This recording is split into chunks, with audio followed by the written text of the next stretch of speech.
ونعوذ بالله من شرور أنفسنا ومن سيئات أعمالنا من يهده الله فلا مضل له ومن يضلله فلا هادي له ونشهد أن لا إله إلا الله وحده لا شريك له ونشهد أن سيدنا ونبينا ومولانا محمدًا عبده ورسوله قال الله تبارك وتعالى أعوذ بالله من الشيطان الرجيم بسم الله الرحمن الرحيم إن عدة الشهور عند الله 12 شهرا في كتاب الله يوم خلق السماوات والأرض منها 4 حرم صدق الله مولانا العظيم۔ محترم حاضرین، آج ذی الحج کی 30 تاریخ ہیں، یعنی 1430 ہجری کا اسلامی سال کا آخری دن ہے، اور کل محرم الحرام کی پہلی تاریخ ہے، یعنی اسلامی سال کے نئے سال کا آغاز ہے۔ اس کیلنڈر کو، اس تقویم کو قمری کہا جاتا ہے، جو نبی پاک صلی اللہ تعالی علیہ وسلم کی ہجرت سے شروع کیا گیا ہے۔ اسلامی سال محرم سے شروع ہوتا ہے اور ذی الحج کے اوپر ختم ہوتا ہے۔ ہمارا چونکہ ہندوستان میں ہم رہتے ہیں اور عام طور پر یہاں انگریزی مہینوں کا چال چلن ہے، تو مسلمان عموماً انہی مہینوں کو یاد رکھتے ہیں اور اسلامی مہینوں کے نام عموماً یاد نہیں ہوتے اور استعمال بھی نہیں کیے جاتے، جبکہ مسلمان اسلامی مہینوں اور ان کی تاریخیں یاد رکھنا ضروری ہے۔ اس کی وجہ یہ ہے کہ اسلام کے جتنے احکامات ہیں وہ اسلامی مہینوں سے ہی متعلق ہیں۔ چاند دیکھ کر روزہ شروع کرتے ہیں، چاند دیکھ کر روزہ چھوڑتے ہیں اور عید الفطر مناتے ہیں۔ اسی طرح نماز کے اوقات ہوں یا حج کے ایام ہوں، حج کی ادائیگی کے واقعات ہوں، یہ سارے ہی احکام جو اسلام کے اہم ترین فرائض اور احکامات میں سے ہیں، وہ انہی قمری مہینوں سے ہی متعلق ہیں، عیسوی مہینوں سے متعلق نہیں ہیں۔ یہ معلوم ہونا ضروری ہے کہ یہ جو اسلامی سال کے مہینے ہیں، محرم، صفر اور پھر اس طرح آخر ذی الحج تک کے جتنے مہینے ہیں، یہ رسول اللہ صلی اللہ علیہ وسلم کی آمد مبارک سے پہلے سے ہیں، بلکہ قرآن مجید کی اس آیت شریفہ میں جو اس وقت میں نے آپ کے سامنے تلاوت کی، اس میں اللہ تعالیٰ نے فرمایا کہ ان عدت الشہور عند اللہ 12 شہرا فی کتاب اللہ۔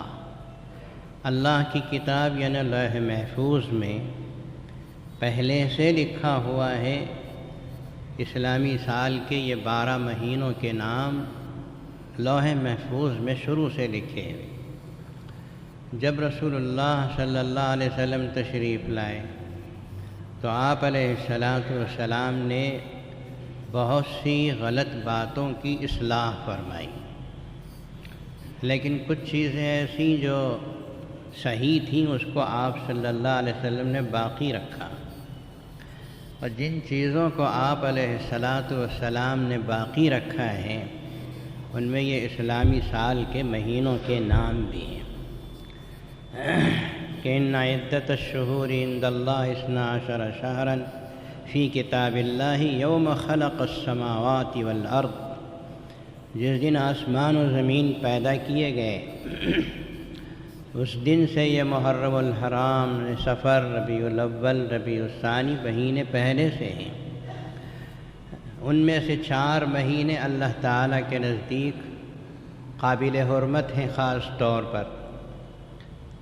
تو جو آپ جانتے ہیں، میں نے اس سے پہلے بھی کہا ہے کہ حج کے جو مہینے ہیں اور پھر رجب المرجب کا مہینہ، حج کے 3 مہینے اور رجب کا ایک ملا کر 4 مہینے، منہا اربعۃ حرم، 4 مہینے بہت ہی قابل حرمت ہیں۔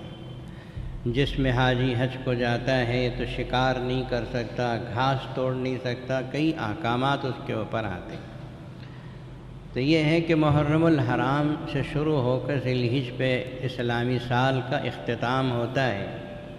اس اعتبار سے آپ حضرات کو معلوم ہونا چاہیے کہ کل سے اسلامی سال کا پہلا دن ہے۔ میں آپ کو دعا دیتا ہوں، آپ بھی اپنے بچوں کو، اپنے خاندان والوں کو دعا دیجیے کہ نیا اسلامی سال اللہ تعالیٰ آپ کے لیے خوشیاں لائے، برکتیں لائے، رحمتیں لائے اور خوشخبریاں لائے۔ آفتیں اور مصیبتیں جو امت پر آنے والی ہیں، اللہ پاک ان سب کو ٹال دے۔ یہ اسلامی سال جو ہے، یہ شروع کہاں سے ہوا؟ حضور اکرم صلی اللہ تعالیٰ علیہ وسلم کے زمانے میں لوگ عام طور پہ کہاں سے سال شروع کرتے تھے اس کا کوئی تعین نہیں ہے۔ کوئی لکھتا تھا عام الفیل کے حساب سے، جس وقت ہاتھیوں کا لشکر رسول اللہ صلی اللہ علیہ وسلم پیدا ہو چکے تھے، ہاتھیوں کا لشکر کعبۃ اللہ کو گرانے کے لیے آیا، اللہ تعالیٰ نے ان کے اوپر ہاتھیوں ابابیل کا لشکر بھیجا، کنکریاں پھینکی، ہاتھیوں کو برباد کیا گیا، جس کا تذکرہ اللہ تعالیٰ نے الم تر کیف فعل ربک باصحاب الفیل میں بیان کیا۔ وہ عرب کے لوگوں کے لیے بہت ہی اہم، بلکہ ساری دنیا کے مسلمانوں کے لیے اہم واقعہ ہے کہ اللہ تعالیٰ نے نبی پاک صلی اللہ علیہ وسلم کی آمد مبارک کی برکت سے کعبۃ اللہ کی حفاظت فرمائی، اور اہل عرب ششدر اور حیران رہ گئے کہ اللہ نے اپنے گھر کی حفاظت کیسے۔ تو عام الفیل لکھتے تھے کہ کوئی مہینہ لکھتے تھے تو اس مہینے کی شروع کہاں سے؟ عام الفیل سے حساب لگایا جاتا، اور کوئی کچھ لکھا کرتے تھے۔ حضرت حضور اکرم صلی اللہ علیہ وسلم کے زمانے میں، حضرت سیدنا صدیق اکبر رضی اللہ عنہ کے زمانے میں بھی سال کہاں سے شروع ہو اس کی تعین نہیں تھی۔ حضرت سیدنا عمر رضی اللہ تعالی عنہ کے زمانے میں آپ کے سامنے ایک تحریر پیش کی گئی، جس تحریر میں یہ لکھا ہوا تھا کہ فلاں شخص نے فلاں شخص کو قرض دیا ہے اور فلاں نے قرض لیا ہے، اور اس پر تاریخ لکھی تھی شعبان المعظم کی۔ لیکن کون سا شعبان؟ گزرا ہوا سال کا شعبان یا آئندہ آنے والا شعبان؟ یہ سال لکھا ہوا نہیں تھا، اس لیے کہ سال کا کوئی تعین تھی ہی نہیں پہلے۔ سال کون سا؟ گزرا ہوا شعبان کا سال ہے یا آئندہ آنے والا شعبان کا سال ہے، اس میں کوئی تعین نہیں تھی، تو پریشانی ہوئی حضرت عمر رضی اللہ تعالیٰ عنہ کو فیصلہ کرنے میں۔ تو حضرت عمر فاروق رضی اللہ تعالیٰ عنہ نے محسوس فرمایا کہ ہمارے سال کو متعین کرنا چاہیے۔ عام طور پر صورتحال یہ تھی کہ حضرت امیر المومنین عمر فاروق رضی اللہ تعالیٰ عنہ صحابہ کرام رضوان اللہ تعالیٰ علیہ مجمعین میں جو اکابر صحابہ تھے ان کو بٹھا کے مشورہ کرتے تھے۔ تو اکابر صحابہ کرام کو بلایا گیا، بٹھایا گیا، مشورہ کیا۔ یہ مشورہ دو کہ اسلامی سال کی ابتدا کہاں سے ہونی چاہیے۔ تو کسی صحابی نے مشورہ دیا کہ وہاں سے شروع کرو جہاں نبی پاک صلی اللہ علیہ وسلم کی ولادت باسعادت ہوئی، کہ رسول اللہ صلی اللہ علیہ وسلم کی ولادت جہاں سے ہوئی وہاں سے گویا اسلامی سال کی ابتدا ہے۔ حضرت عمر فاروق رضی اللہ تعالیٰ عنہ نے فرمایا کہ یہ ٹھیک نہیں ہے، اس لیے کہ عیسائی لوگ بھی حضرت عیسیٰ علیہ السلام کی ولادت ہی سے اپنے سال کو شروع کر دیں۔ اور ہم مسلمانوں کو رسول اللہ صلی اللہ علیہ وسلم نے عیسائیوں اور یہودیوں سے مشابہت پیدا کرنے سے منع فرمایا ہے۔ تم ایسا نہ کرو جیسے کہ عیسائی یا یہودی کرتے، اپنی الگ نشان بناؤ۔ مشابہت اسلام میں درست نہیں۔ تو اس لیے انہوں نے عیسیٰ علیہ السلام کی ولادت سے شروع کیا، تو ہم یہ نہیں کریں گے کہ رسول اللہ صلی اللہ علیہ وسلم کی ولادت باسعادت سے سال کو شروع کریں۔ تو کسی صحابی نے یہ مشورہ دیا، ایسا کرو کہ رسول اللہ صلی اللہ علیہ وسلم کو جب نبوت دی گئی، یعنی 40 سال کی عمر میں آپ کی نبوت کا اظہار ہوا، اور غار حرا میں اقرأ بسم ربک الذی خلق اتری، بعثت نبوی جسے کہتے ہیں، کہ وہاں سے سال کو شروع کرو، بعثت نبوی سے سال کو شروع کیا جائے۔ تو حضرت سیدنا عمر رضی اللہ تعالیٰ عنہ نے فرمایا کہ میں یہ بھی مناسب نہیں سمجھتا، اس لیے کہ جب رسول اللہ صلی اللہ تعالیٰ علیہ وسلم کو نبوت دی گئی اور آپ علیہ السلام نے اپنی دعوت لوگوں کے سامنے پیش کی، تو وہاں سے مسلمانوں کی تکلیف کا آغاز ہوا تھا، مسلمانوں کو پریشانیاں اٹھانی پڑی۔ اس زمانے میں تو اسلام قبول کرنا، لا الہ الا اللہ محمد الرسول اللہ پڑھنا، آگ کے انگاروں پہ لیٹنے اور لٹائے جانے کے برابر تھا۔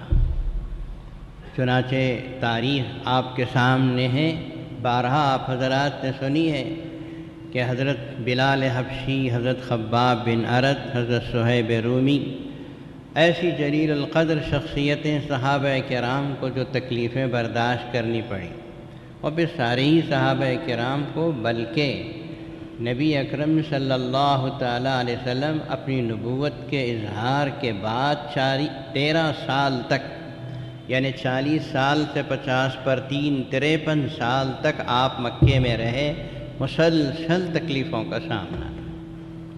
تو یہاں سے ہمارے سال کو شروع کرنا، جہاں سے ہمارے لیے تکلیفیں شروع ہوئی، یہ بھی مناسب نہیں لگتا ہے۔ آخر میں حضرت عمر فاروق رضی اللہ تعالیٰ عنہ نے یہ فیصلہ فرمایا کہ اسلامی سال کی ابتدا ہجرت سے کی جائے، جب رسول اللہ صلی اللہ تعالیٰ علیہ وسلم مکے سے مدینۃ المنورہ تشریف لیں۔ آپ علیہ السلام مدینۃ المنورہ رونق افروز ہوئے، تو وہاں سے اسلام کو عروج حاصل ہوا، سمجھ میں آتا ہے، اسلام کو ترقی ہوئی۔ انصار صحابہ کرام نے مہاجرین کو ہاتھوں ہاتھ لیا، اور پھر اسلام بڑھتا چلا گیا۔ میدان بدر میں فتح نصیب ہوئی، پھر مکۃ المکرمہ فتح ہوا، پھر اسلام تو پوری دنیا کے چپے چپے میں پہنچ گیا اور مشہور و معروف ہو گیا۔ جہاں سے اسلام کو عروج ہوا وہ ہجرت نبوی صلی اللہ علیہ وسلم ہے، اسے یاد رکھیے۔ تو یہاں سے شروع کرو، تو وہاں یہ طے ہوا اس مجلس میں، اور پھر اسلامی سال کی ابتدا ہجرت سے کی گئی۔ حضرت عمر رضی اللہ تعالیٰ عنہ نے یہ فیصلہ کیا آپ کے زمانے میں، اس وقت 17 ہجری تھی، یعنی رسول اللہ صلی اللہ علیہ وسلم کی ہجرت کے بعد 17 سال گزر چکے تھے۔ 20 جمادی الثانی کی تاریخ لکھی ہے تاریخ کے اندر روایتوں میں، جب حضرت عمر فاروق رضی اللہ تعالیٰ عنہ نے یہ فیصلہ فرمایا۔ تو ہماری جو تاریخ ہے، ہماری جو اسلامی تاریخ ہے یا اسلامی سال ہے، وہ ہجرت سے شروع ہوتا ہے۔ گویا یہ ایک بات آپ سمجھ لیجئے کہ محرم الحرام کا مہینہ آتا ہے، اب گویا آج ذی الحجہ کا آخری دن ہے، 1430 سال، یعنی رسول اللہ صلی اللہ علیہ وسلم کی ہجرت فرمانے کے بعد آج تک 1430 سال گزر چکے ہیں، اور کل سے 1431واں سال گویا شروع ہو رہا ہے۔ محرم الحرام کی تاریخ آتی ہے، پہلا مہینہ آتا ہے، تو ہجرت کی یاد تازہ ہوتی ہے، آپ کو یاد کر لینا چاہیے۔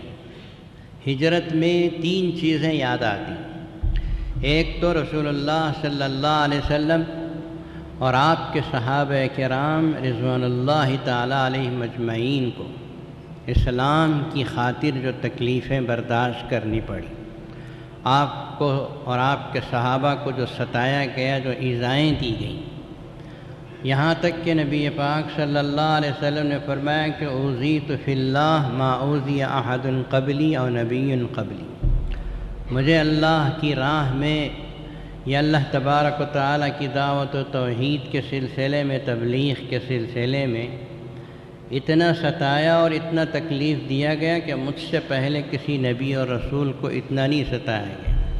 آپ کو بھی ستایا گیا، آپ کے صحابہ کرام کو رضوان اللہ تعالی علیہم اجمعین مکمل تختہ مشق بنایا گیا ظلم کے۔ یہ آپ کو یاد کرنا ہے۔ ہمارے لیے مسلمان ماں باپ کے گودوں میں ہم پیدا ہو گئے، اسلام کی اتنی قدر و قیمت ہمارے پاس نہیں ہے۔ جو چیز بہت سہولت سے مل جاتی ہے اس کی قدر کم ہوتی ہے۔ اگر اسلام اور ایمان کی قدر معلوم کرنی ہے تو بلال سے پوچھو، حضرت خباب سے پوچھو، حضرت صہیب رومی، عمار، یاسر، ان سب سے پوچھو، حضرت سمیہ سے پوچھو جن کی ٹانگیں تک چیر دی گئیں اسلام کے لیے۔ حضرت خباب رضی اللہ تعالیٰ عنہ لوہے کا کام کرتے تھے، لوہار صحابی تھے۔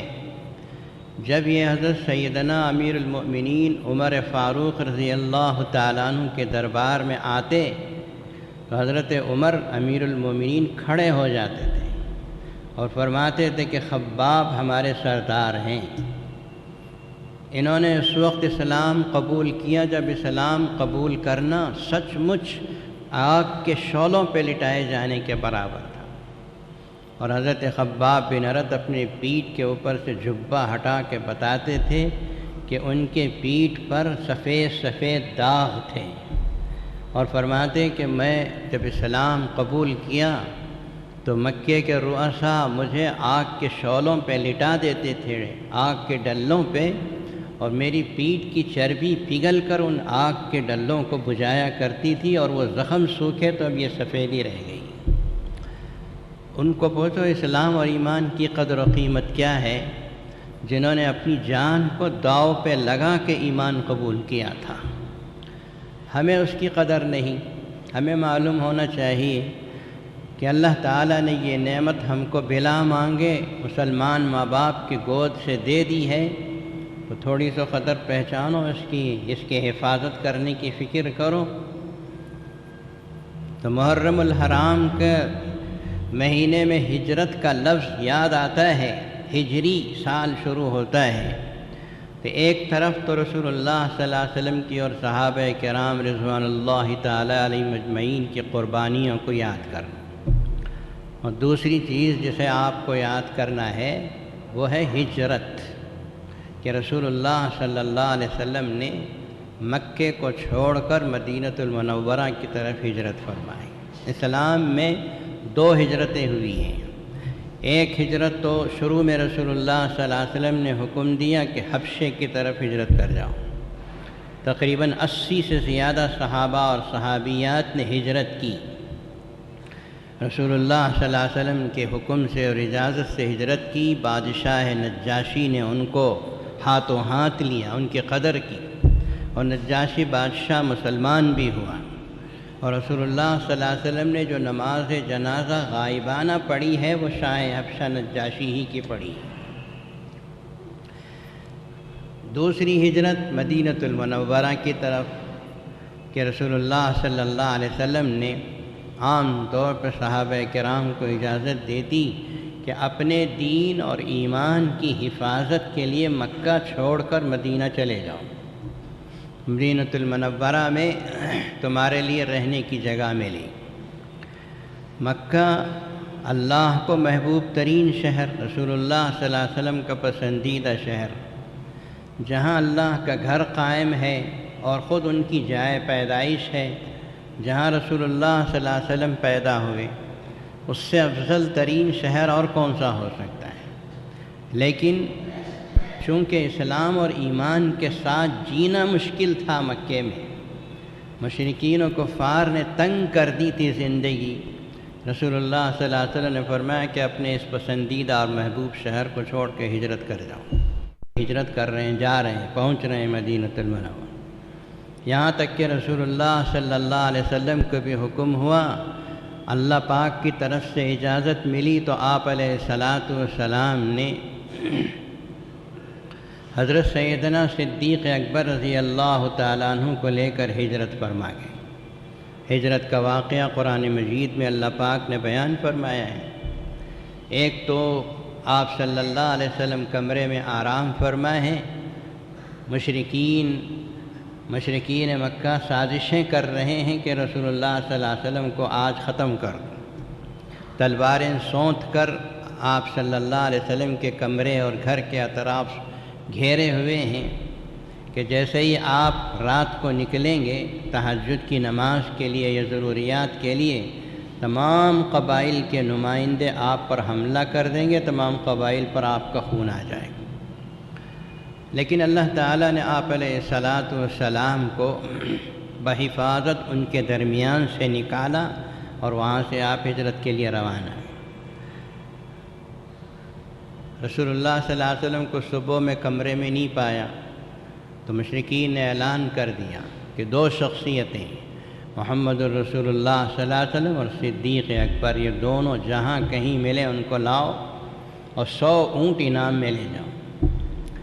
غار ثور میں رسول اللہ صلی اللہ علیہ وسلم نے 3 دن 3 رات قیام فرمایا۔ اس کا تذکرہ قرآن مجید میں ہے، الا تنصروہ فقد نصرہ اللہ اذ اخرجہ الذین کفروا ثانی اثنین اذ ہما فی الغار اذ یقول لصاحبہ لا تحزن ان اللہ معنا۔ تاریخ میں لکھتے ہیں، روایتوں میں ہے کہ دشمن آپ کو تلاش کرتے کرتے غار ثور تک پہنچ گیا۔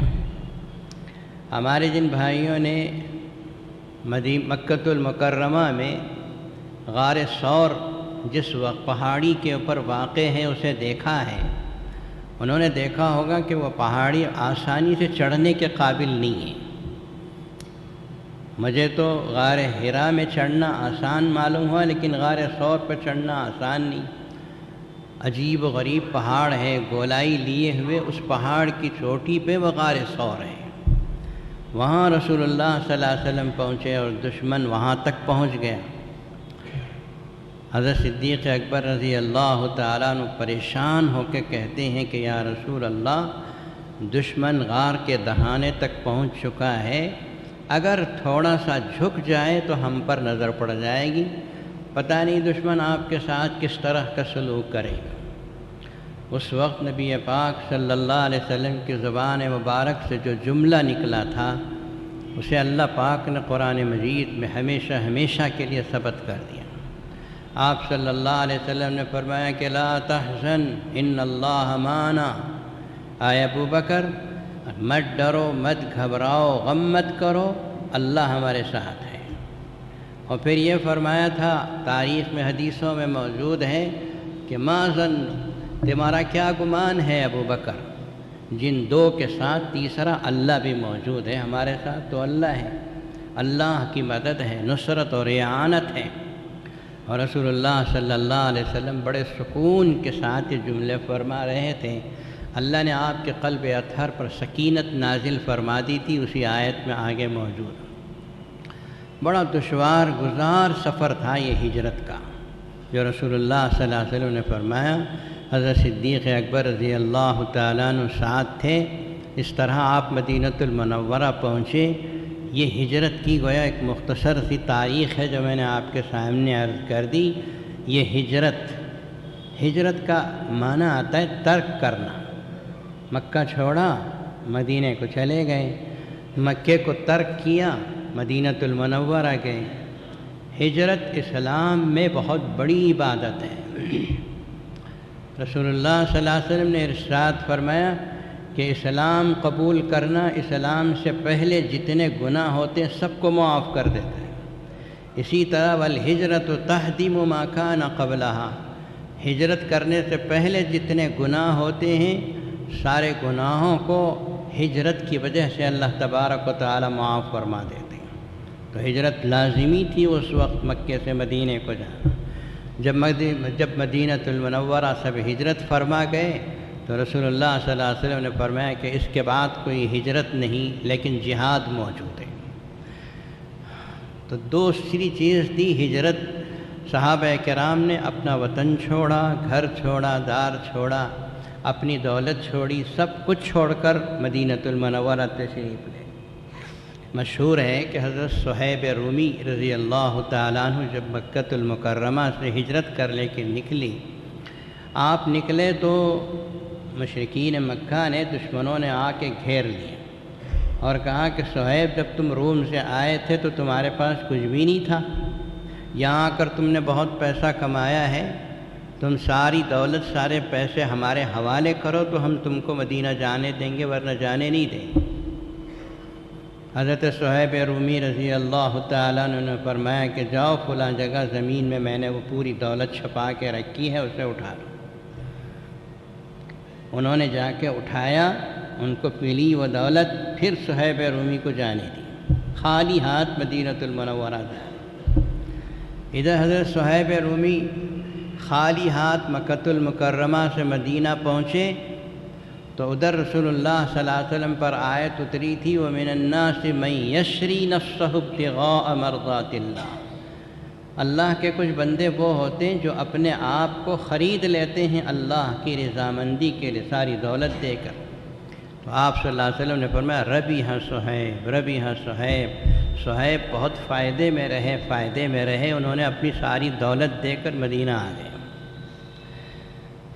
یہ بولنے میں تو بہت آسان لگتا ہے، لیکن اپنے گھردار کو چھوڑنا، اپنی دولت کو چھوڑنا، اپنے مال کو چھوڑنا دین اور ایمان کی حفاظت کی خاطر، اپنے ایمان کی حفاظت کی خاطر، یہ کوئی معمولی بات نہیں، اسی لیے ہجرت کی بڑی فضیلت ہے۔ رسول اللہ صلی اللہ علیہ وسلم نے ہجرت کی، آپ کے صحابہ کرام نے ہجرت کی۔ ہمارے علماء لکھتے ہیں کہ آج مسلمانوں کو ہجرت کرنے کی ضرورت نہیں ہے، آپ کو کہیں ہجرت کرنے کی ضرورت نہیں، آپ اپنی جگہ رہیے۔ ہاں البتہ ایک ہجرت ضرور کرو کہ گناہوں سے نیکیوں کی طرف ہجرت کرو۔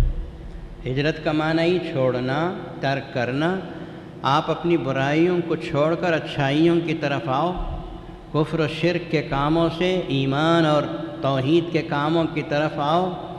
یہ ہجرت تو آپ کو ہر حال میں کرنی ہے، اس کا رسول اللہ صلی اللہ علیہ وسلم نے حکم دیا کہ تمہیں چاہیے کہ اپنے آپ کو نیکیوں کی طرف ہجرت کرو اور ترک کرو برائیوں کو، توبہ کرو برائیوں سے۔ تو دوسری چیز جو ہمیں محرم الحرام کے موقع پر، اسلامی سال کے موقع پر یاد آتی ہے وہ رسول اللہ صلی اللہ علیہ وسلم کی ہجرت کی تاریخ ہے۔ اور تیسری چیز جو ہمیں یاد کرنا ہے وہ یہ ہے کہ مدینۃ المنورہ رسول اللہ صلی اللہ علیہ وسلم اور آپ کے صحابہ پہنچے، سینکڑوں صحابہ کرام پہنچے، جن کے رہنے کے لیے کوئی گھر نہیں، جن کے لیے کھانے کے لیے کوئی روزگار نہیں، جن کی معیشت کچھ بھی نہیں ہے، کیسے کمائیں گے کھائیں گے۔ اس وقت نبی پاک صلی اللہ تعالیٰ علیہ وسلم نے اخوت کا جو کام فرمایا تھا، اخوت دو انصار اور مہاجر بھائیوں کے درمیان جو بھائی چارگی قائم فرمائی تھی، کاش میں آپ کو سمجھا سکوں۔ یہ ایسی تاریخ کی سنہری چیز ہے کہ مسلمان اسے اگر سمجھ لے تو پھر ان کی زندگیوں میں کسی لمبے چوڑے وعظ کی ضرورت باقی نہیں رہے گی۔ کہ ایک انصاری صحابی کو بلاتے تھے رسول اللہ صلی اللہ علیہ وسلم، اور دوسرے کسی مہاجر کو جو خالی ہاتھ ہوتا تھا اسے اس کے حوالے کرتے تھے کہ یہ آج سے تمہارا بھائی ہے، اس کے کھانے پینے کا، رہنے سہنے کا، اس کے کپڑے لتے کا تم خیال کرو۔ انصار صحابہ کرام نے بڑے دل و جان سے مہاجرین کو ساتھ دیا۔ اللہ کا فرمان ہے قرآن مجید میں، اللہ تعالیٰ نے اس کی طرف اشارہ کیا، والذین تبوؤوا الدار والایمان، وہ لوگ کہ جنہوں نے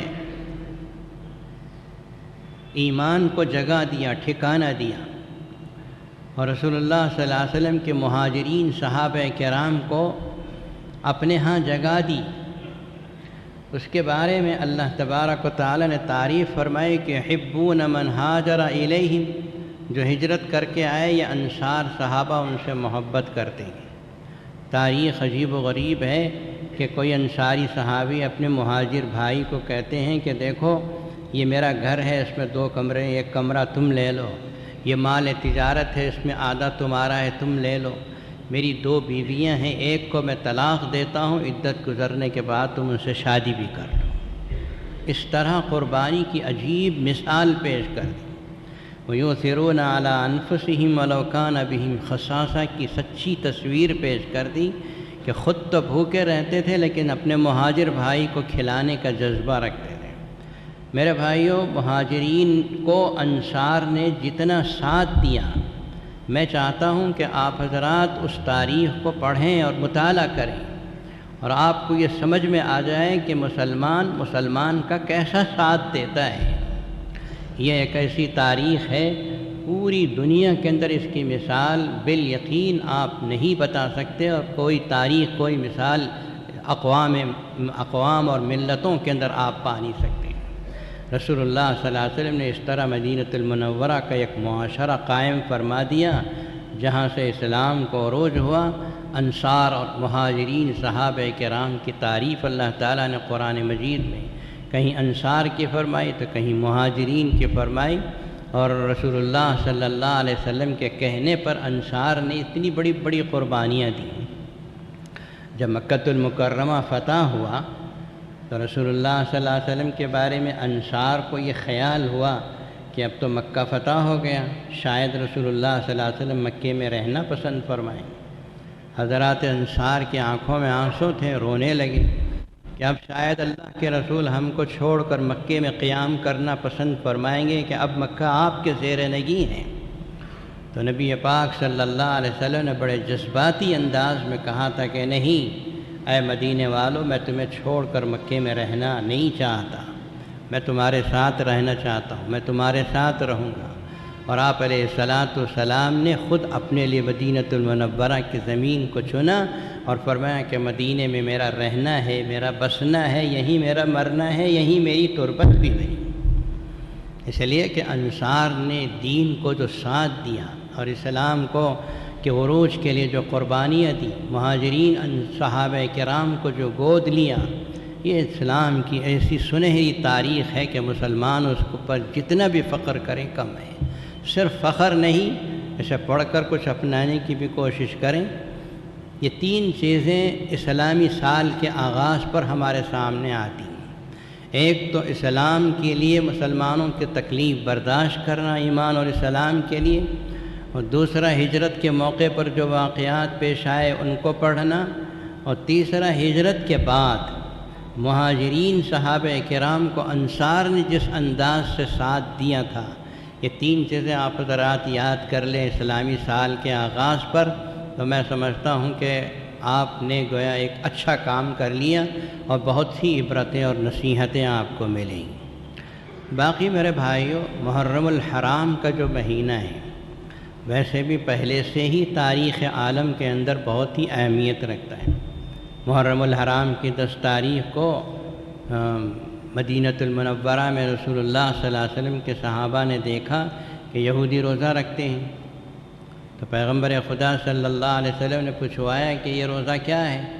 کہا کہ ہم اس لیے روزہ رکھتے ہیں کہ اس تاریخ میں اللہ پاک نے حضرت موسیٰ علیہ السلام کو اور آپ کے ساتھیوں کو فرعون اس کی قبطی قوم سے نجات دی، اور اللہ تعالیٰ نے فرعون اور اس کے ساتھیوں کو سمندر میں دریائے نیل میں غرق کر دیا۔ اس خوشی میں ہم یہ روزہ رکھتے ہیں۔ تو آپ علیہ السلام نے فرمایا کہ نحن احق بموسیٰ منکم، ہم تو تمہارے سے زیادہ مستحق ہیں حضرت موسیٰ علیہ السلام کی خوشی میں شریک ہونے کے، ہم بھی روزہ رکھیں۔ لیکن آپ علیہ السلام نے فرمایا کہ ایک روزہ ملا کے رکھو، 9 کا روزہ ملا کے رکھو، صرف 10 کا مت رکھو، اس لیے کہ ہم صرف 10 کا رکھیں گے تو یہودیوں سے ہماری مشابہت ہوگی، یہ مشابہت ہم کو پسند نہیں ہے۔ مشابہت، عیسائیوں سے مشابہت، یہودیوں سے مشابہت اسلام میں ایک ناپسندیدہ چیز ہے۔ حضور صلی اللہ علیہ وسلم کے پاس ایران کے سفیر آئے، بڑی بڑی مونچھیں چھوڑے ہوئے اور داڑھی ان کی مڑی ہوئی، نبی پاک صلی اللہ علیہ وسلم نے پوچھا کہ ایسی شکل بنانے کی تم کو کس نے حکم دیا، کس نے کہا تم کو ایسی شکل بنانے؟ تو انہوں نے کہا کہ ہمارے بادشاہ کسریٰ نے ہم کو حکم دیا۔ تو اللہ کے نبی صلی اللہ علیہ وسلم نے فرمایا کہ میں اس شکل کو پسند نہیں کرتا، میرے رب نے مجھے حکم دیا ہے کہ میں داڑھی بڑھاؤں اور مونچھوں کو کٹواؤں۔ اللہ کے نبی صلی اللہ علیہ وسلم نے یہ اس مشابہت کو، اس شکل کو پسند نہیں فرمایا۔ تو اسلامی تشخص، اسلامی تعین، اسلامی شباہت اپنے اندر رکھو۔ غیروں کی شباہت اب عرض کرنے لگیں تو بہت سی باتیں آئیں گی۔ ہمارے مسلمان تو دیکھا دیکھی غیروں کی بہت سی چیزیں اپنا لیتے ہیں اور یہ خیال نہیں کرتے کہ چند روز کے بعد ہم کو اللہ رسول کے سامنے حاضر ہونا ہے۔ اللہ کے سامنے تو حاضر ہونا ہی ہے، اس لیے کہ حساب و کتاب اللہ کو دینا ہے، اور پھر رسول اللہ صلی اللہ علیہ وسلم بھی تو وہاں مقام محمود پر ہوں گے۔ علامہ اقبال نے کہا تھا کہ اللہ میرا حساب مت لے، حساب لیے بغیر میرا بیڑا پار کر دے، اور اگر اے اللہ میرا حساب لینا ہی ہے تو محمد رسول اللہ صلی اللہ علیہ وسلم کی نظروں سے چھپا کے دے دے کہ میں اپنے پیغمبر کو شرمندہ نہیں کرنا چاہتا۔ تو یہ مشابہت والی بات ہے۔ اللہ کو من تشبہ بقوم فہو منہم، اللہ کے نبی صلی اللہ علیہ وسلم نے فرمایا کہ جو جس قوم سے مشابہت رکھتا ہے گویا اسی میں سے۔ اسلام کی شباہت پیدا کرو، مسلمانوں سے صحابہ کرام کی شباہت پیدا کرو، غیروں کی شباہت سے بچو۔ تو یہ محرم الحرام کا 10واں روزہ، ایک روزہ مت رکھو، دو رکھو گے تو یہ مومنوں کا روزہ ہے، ایک روزہ اگر رکھو گے تو یہودیوں کا روزہ کہلائے گا۔ تو محرم الحرام پہلے سے ایک عجیب و غریب تاریخ ہے، یہ مہینہ ہی عجیب ہے، اس میں بہت سے واقعات پیش آئے۔ تاریخ میں ہے کہ حضرت آدم علیہ السلام کی پیدائش اسی مہینے ہوئی، اللہ پاک نے اسی مہینے میں ان کو اتارا، اور بہت سے واقعات اس میں ہوئے۔ موسیٰ علیہ السلام کو فرعون سے نجات دی۔ اللہ تعالیٰ نے امام حسین کی شہادت کے لیے اس مہینے کا انتخاب کر کے گویا حضرت حسین کی شہادت کے لیے 4 چاند لگا دیے۔ اسے سمجھ کے رکھیے، یہ پہلے سے ہی یہ تاریخیں، یہ مہینہ پہلے سے ہی اقوام عالم کے اندر بہت ہی عجیب و غریب اور اپنے اندر اہم واقعات رکھتا ہے۔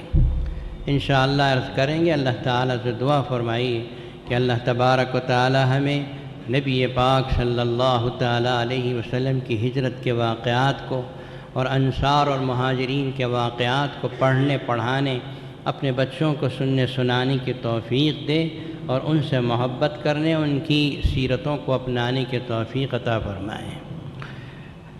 محترم حاضرین، اخیر میں صرف اتنا عرض کرنا ہے کہ اللہ تبارک و تعالیٰ نے جامع العلوم کو آپ حضرات کی مدد و نصرت و اعانت کے ذریعے سے کہیں پہنچا دیا ہے۔ ایک موقع تھا 2 طلباء، 2 اسٹوڈنٹ کے اوپر اسی صحن میں مدرسہ ہم نے شروع کیا تھا۔ آج اللہ کا شکر ہے، احسان ہے کہ 3500 بچے مسجد کے احاطے میں اور جامع العلوم بنی کپا میں تعلیم حاصل کرتے ہیں، کرتے چلے جا رہے ہیں، اور ہندوستان کے تقریباً ساری ہی ریاستوں سے ہمارے پاس پڑھنے والے طلباء موجود ہیں۔ معلوم ہوتا ہے کہ اللہ تبارک و تعالیٰ نے آپ حضرات کی مدد و نصرت و اعانت، اور وہ پرخلوص بندے جو اس ٹرسٹ میں جمع ہو کے کام کر رہے ہیں، ان کی خدمات کو اللہ پاک نے شرف قبولیت عطا فرمایا، جس کی وجہ سے کام اتنا اونچا چلا گیا اور چلا جا رہا ہے۔ اللہ سے دعا ہے کہ اللہ تعالیٰ جامع العلوم کو ایک یونیورسٹی کی شکل عطا فرمائے، ایک اسلامی یونیورسٹی، صرف اس یونیورسٹی نہیں، ایک ایسی اسلامی یونیورسٹی کہ جس میں اسلام پر اور قرآن مجید پر اور ایسی چیزیں جو امت مسلمہ کے لیے نئے مسائل لے کر آتے ہیں اس پر ریسرچ کرنے والی یونیورسٹی بنے۔ ہمارے ہاں جامع العلوم بنی کپا میں دارالقرآن کا سنگ بنیاد حضرت علی میاں صاحب رحمۃ اللہ علیہ نے رکھا، اس کی بنیاد رکھی جا چکی ہے، اس کا بنانا ابھی باقی ہے۔ ایسے بہت سے کام اٹکے ہوئے ہیں، اللہ تبارک و تعالیٰ آپ کو جزائے خیر عطا فرمائے۔ ان کاموں میں انشاءاللہ آپ کی مدد نصرت و اعانت جاری رہی تو آپ اپنی زندگیوں میں ہی دیکھیں گے کہ یہ کہاں سے کہاں پہنچ چکا ہے اور پہنچے گا۔ اللہ تعالیٰ اس کو قبول فرمائے، آپ کی مدد و نصرت و اعانت میں خلوص و للہیت عطا فرمائے۔ اللہ تعالیٰ اس کو قبول فرما کر سارے عالم کے لیے امن کے، امان کے، خاص طور پر مسلمانوں کے لیے عافیت کے فیصلے فرمائے، اور اللہ تعالیٰ ہماری اولاد و احفاد کی پریشانیوں اور مصیبتوں کو دور فرما کر ہم سب کے لیے قیامت کے دن نجات کے فیصلے فرما دے۔ وآخر دعوانا الحمد للہ رب العالمین۔